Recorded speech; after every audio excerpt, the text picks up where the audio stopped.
Hello everybody, I hope you're doing well.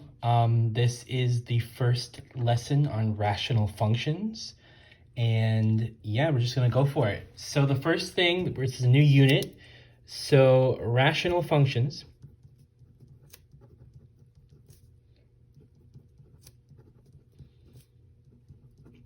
This just means that they are polynomials in the numerator and the denominator.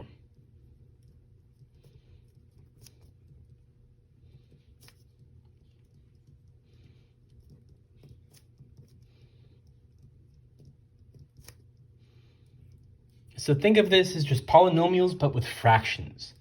So today we're going to talk about vertical asymptotes.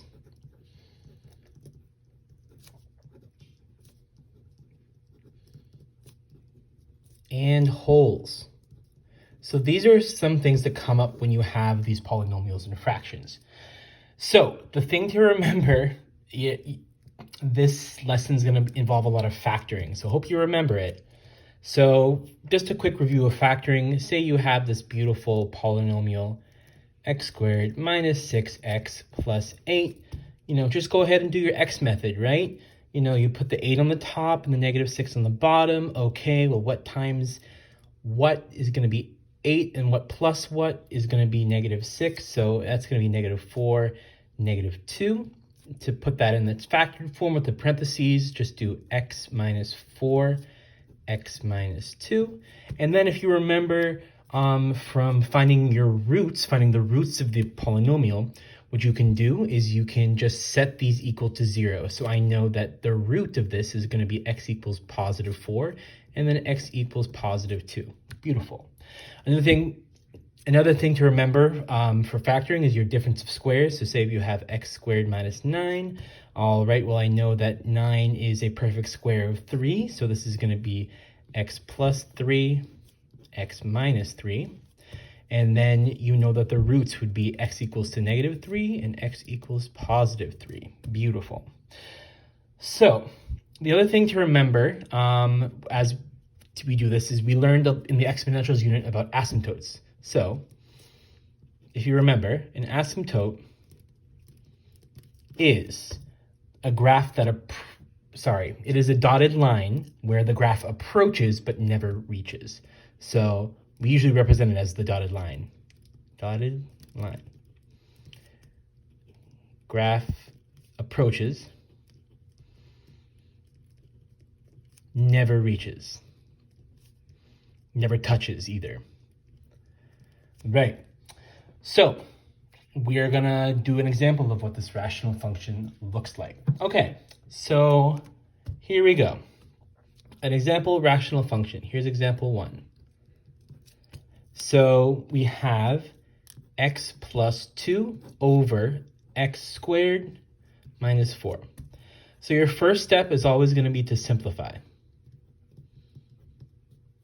And so I'm like, okay, bam, that's a difference of squares. So I can change this into x plus 2, and then x plus 2, x minus 2. And, well, you look at that, I have an x plus 2 on the top, and I have an x plus 2 on the bottom, which means I can cancel these out, right? And I'm left with 1 equals x minus 2.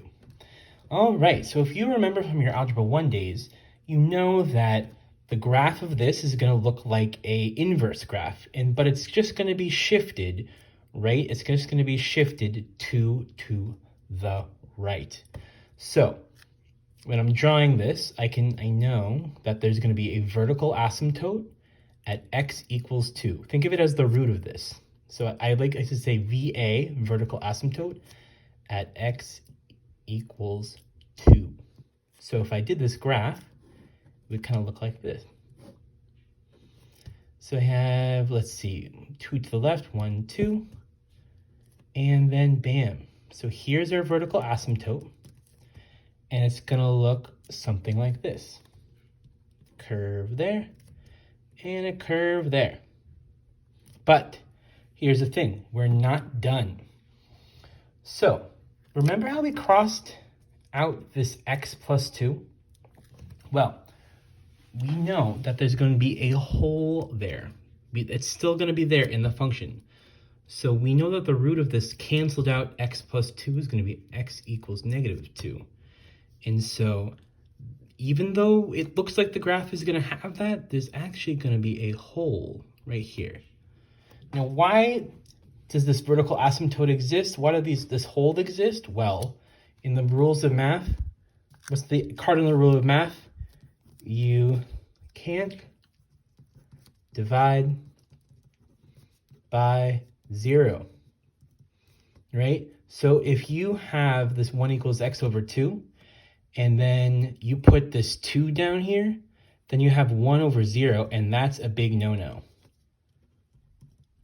And the same thing, if you put a positive 2 in for up here, well, then you're going to have x plus 2, and you have, what is that? 2 squared minus 4. Then you're going to have x plus 2 over 0, which is a no-no. So there you go. Vertical asymptotes and holes. So right now we're going to do some examples of this. So I'm going to go on to my next page. And all right. So our goal for this is to find the vertical asymptote and the holes of the graph. Okay, so the first one we're going to have is x squared plus 5 over x minus 3. Now I look at this, I'm like, nope, that's not a perfect square. And looks like I can't simplify this.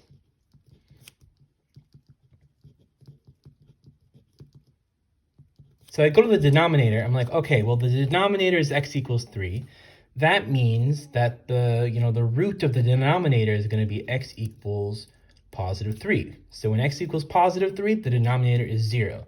So I know this is a vertical asymptote at x equals 3, whatever is the root of the denominator. All right, so now we're going to go to example number 2.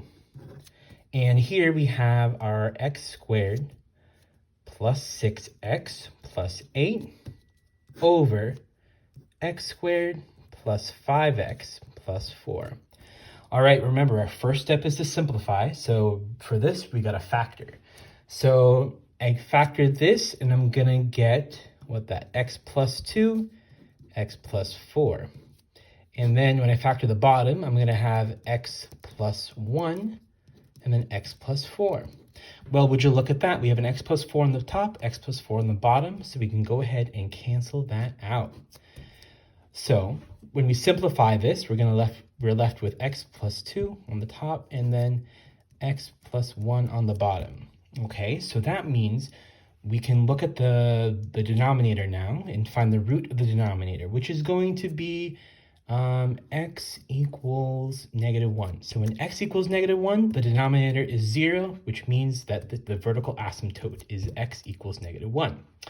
Now, however, we crossed out this x plus 4 on the bottom. So that's still a 0 for the graph. So it basically means there's a hole at x equals negative 4.